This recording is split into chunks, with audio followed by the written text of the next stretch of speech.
უკვე ნახეთ ჩვენი პირველი ვიდეო Fully Funded Scholarship-ზე. ეს მეორე ვიდეო არის უფრო ღრმა სტრატეგია.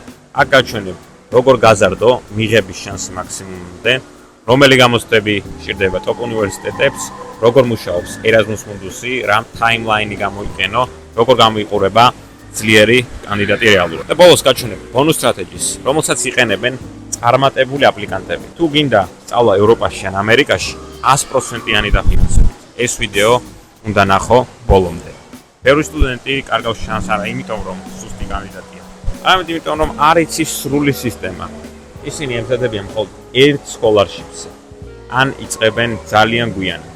ან საერთოდ არ აბარებენ საჭირო საერთაშორისო გამოცდებს.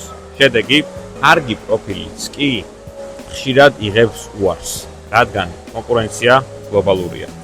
და ვინ სტრატეგიულად ემზადება, ყოველთვის წინ არის. სიმართლე არის ის, რომ ტოპ სკოლარშიპს მუშაობს როგორც ფანელი. პირველი ეტაპი აკადემიური შესაბამისობა, მეორე ეტაპი პროფილის სიძლიერე, მესამე ეტაპი სწორი პოზიშენინგი, მეოთხე ეტაპი ინტერვიუ. თუ რომელიმე ეტაპი სუსტია, მთლიანად განაცხადი სუსტება. Erasmus Mundus-ის განმარტება ის სიტყვით რომ აუხსნათ არის ის რომ განსაკუთრებული პროგრამა რომელიც ბევრმა არის. ეს არის ერთ-ერთი ყველაზე ძლიერი fully funded პროგრამა ევროპაში.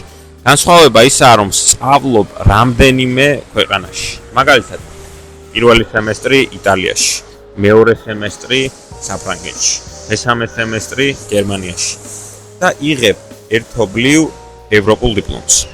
უმეტეს შემთხვევაში დაფინანსება მოიცავს სწავლის სრულ საფასურს, საცხოვრებელს, ყოველთვიურ სტიპენდიას, ავიაბილეთების დაზღვევას.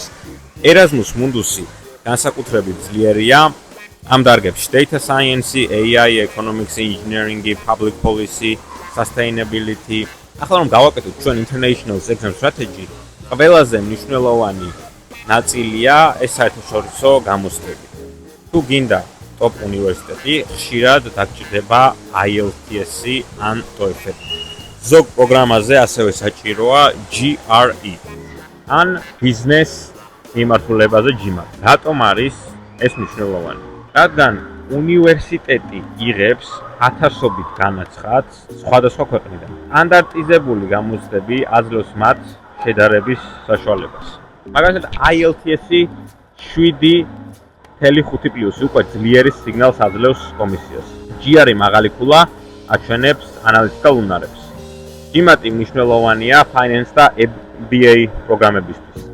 ახლა ბონუს სტრატეგია რომ განმარტოთ, უმეტესობა აპლიკანტები აკეთებს მხოლოდ ერთ განაცხადს. ძლიერი კანდიდატი კი აკეთებს პორტფოლიო სტრატეგიას. ანუ აპლიკაცია რამდენიმე პროგრამაზე, მაგალითად, 2 fully funded პროგრამა, 3 scholarship პროგრამა, 2 უნივერსიტეტი tuition discount-ით. ეს დის მიღების ალბათობას მნიშვნელოვნად. ესეც კი არის positioning secret-ი. კიდევ ერთი მნიშვნელოვანი ფაქტორი. უნივერსიტეტები ეძებენ კონკრეტულ narratives. მაგალითად, AI და ბიზნესის კომბინაცია, ენერგეტიკა და ეკონომიკა, public policy და technology. Interdisciplinary პროფილი ხშირად უფრო ძლიერია ვიდრე ჩვეულებრივი პროფილი. ამიტომ იდეალური ტაიმლაინი იქნება 12-დან 18 თვემდე რომ დაიწყოთ მომზადება. პირველი ეტაპი იქნება გამოცდებისთვის მომზადება, მეორე ეტაპი უნივერსიტეტების შერჩევა, მესამე ეტაპი დოკუმენტების მომზადება, მეოთხე ეტაპი უშუალოდ აპლიკაცია. მეხუთე ეტაპი კი ინტერვიუ. ჩვენ რომ მოვიყვანოთ ერთ-ერთი კანდიდატი მაგალითად, რომელსაც აინტერესებს AI, ის სწავლობს computer science, ამატებს research projects, იღებს IELTS 7.5. აპლიკაციას აგზავნის Erasmus Mundus AI პროგრამაზე, data science პროგრამაზე, Swedish Institute TechSec. შედეგი მინიმუმ ერთ ოფერზე შანსი უკვე ძალიან მაღალია. კენგურუში ვიყენებთ structured preparation systems, რომელიც მოიცავს profile evaluations, უნივერსიტეტების shortlists, scholarships matchings, motivation letter strategies, CV optimizations, interview simulations, AI assisted preparations. ეს ნიშნავს ნაკლები შეცდომა, მეტი სტრატეგია, მაღალი წარმატების შანსი. ვისაუბროთ იმაზე, როგორ ფიქრობენ scholarship კომისიები რეალურად. კომისიას აქვს ძალიან კონკრეტული მიზანი. ისინი არ ირჩევენ უბრალოდ კარგ სტუდენტებს. ისინი ირჩევენ ადამიანებს, რომლებიც მომავალში შექმნიან შედეგს. მათ აინტერესებს შექმნით თუ არა სამუშაო ადგილებს, იმუშავებ თუ არა საერთაშორისო ორგანიზაციებში, წამოიღებ თუ არა ცოდნა საკუთარ ქვეყანაში, იქნები თუ არა ლიდერი შენ სფეროში. თუ შენი განაცხადი აჩვენებს ამ პოტენციალს, შენი შანსები იზრდება. Personal brand strategy რომ ავიღოთ ძლიერი კანდიდატები, მუშაობენ საკუთარ personal brand-ზე. ეს არ ნიშნავს social media influencers, ეს ნიშნავს პროფესიულ იდენტობას. მაგალითზე რომ მოვიყვანოთ LinkedIn-ის პროფილი. პროექტები, კვლევა, სტატიები, მოხალისეობა, კონფერენციები, მნიშვნელოვანია კონსისტენსი. თუ განაცხადში წერ რომ გაინტერესებს sustainability, შენი გამოცდილებაც უნდა აჩვენებდეს ამას. Network strategy. კიდევ ერთი ძლიერი სტრატეგია არის networking. ბევრი უნივერსიტეტი ატარებს online webinars, open days, Q&A sessions. როდესაც ერთვები ასეთ შეხვედრებში უკეთ იგებ რას ეძებენ. ზოგიერთ შეგიძლია პირდაპირ დაუსვა კითხვა admission officers. ეს გაძლევს დიდ უპირატესობას. How to choose field strategic. ხშირად სტუდენტები ირჩევენ მიმართულებას მხოლოდ ინტერესის მიხედვით.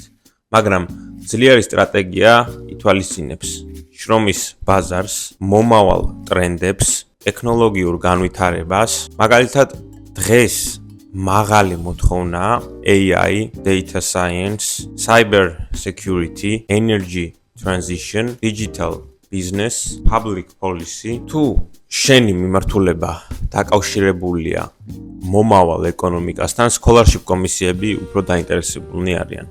Common mistakes. ყველაზე გავრცელებული შეცდომები. ძალიან ზოგადი motivational letter-ი, არასაკმარისი დროის დატოვება გამოცდებისთვის, მხოლოდ ერთ უნივერსიტეტზე ფოკუსირება, დოკუმენტების დაგვიანება, არასაკმარისი კვლევა პროგრამაზე. სუსტი CV სტრუქტურა. ამ შეცდომების თავიდან აცილება უკვე ზრდის წარმატების შანსს. Recommendation letter strategy. Recommendation letter-ი ძალიან მნიშვნელოვანია. სასურველია რეკომენდაცია იყოს პროფესორისგან, მენეჯერისგან, კვლევის ხელმძღვანელისგან. მნიშვნელოვანია, რომ რეკომენდატორი აღწერდეს შენს უნარებს, პასუხისმგებლობას, leadership-ს, შედეგებს. ზოგადი ტექსტი ნაკლებად ეფექტურია. კონკრეტული მაგალითები კი გადაი უფრო ძლიერია. Portfolio approach. ზოგ სფეროში შეგიძლია დაამატო პორტფოლიო. მაგალითად, GitHub პროექტები, research paper-ი, presentation, startup idea, product prototype. პორტფოლიო აჩვენებს, რომ შეგიძლია იდეის განხორციელება. Interview strategy. თუ გადახვედი ინტერვიუ ეტაპზე, უკვე shortlist-ში ხარ. ინტერვიუში ხშირად სვამენ. რატომ ეს პროგრამა? რატომ ეს ქვეყანა? რა არის შენი გრძელვადიანი მიზანი? როგორ გამოიყენებ ამ განათლებას? ძლიერი პასუხი ყოველთვის არის კონკრეტული, არაზოგადი. მაგალითად, მინდა კარიერა ტექნოლოგიაში. ეს უსტი. უფრო ძლიერი იქნება, მინდა შევქმნა AI პროდუქტები, რომლებიც დაეხმარება ბიზნესებს ოპერაციების ავტომატიზაციაში. Scholarship positioning. მაგალითად, თუ აპლიკაცია ეხება climate change თემას, შეგიძლია აჩვენო როგორ იმუშავებ ენერგოეფექტურობაზე, როგორ შეამცირებ ხარჯებს, როგორ გაზრდი გრადობას. ეს აჩვენებს პრაქტიკულ ღირებულებას. ბონუს multi-country strategy. რაც ვახსენე აქამდეც, ზოგი სტუდენტი ფოკუსირდება მხოლოდ ერთ ქვეყანაზე, მაგრამ ძლიერი სტრატეგია მოიცავს რამდენიმე ქვეყანას. მაგალითად, გერმანია, ნიდერლანდები, შვედეთი, დიდი ბრიტანეთი, საფრანგეთი. ეს ზრდის არჩევანის შესაძლებლობას. Realistic expectations. მნიშვნელოვანია რეალისტური მოლოდინები. ზოგჯერ პირველი აპლიკაცია არ არის წარმატებული, მაგრამ მეორე ციკლში კანდიდატი ბევრად ძლიერდება, რადგან უკვე აქვს გამოცდილება და გაუმჯობესებული პროფილი. თუ გინდა მაქსიმალურად გაზარდოს შენი fully funded master-ზე, საჭიროა სტრუქტურა, სტრატეგია, კონსისტენტური მომზადება, სწორი პოზიციონირება.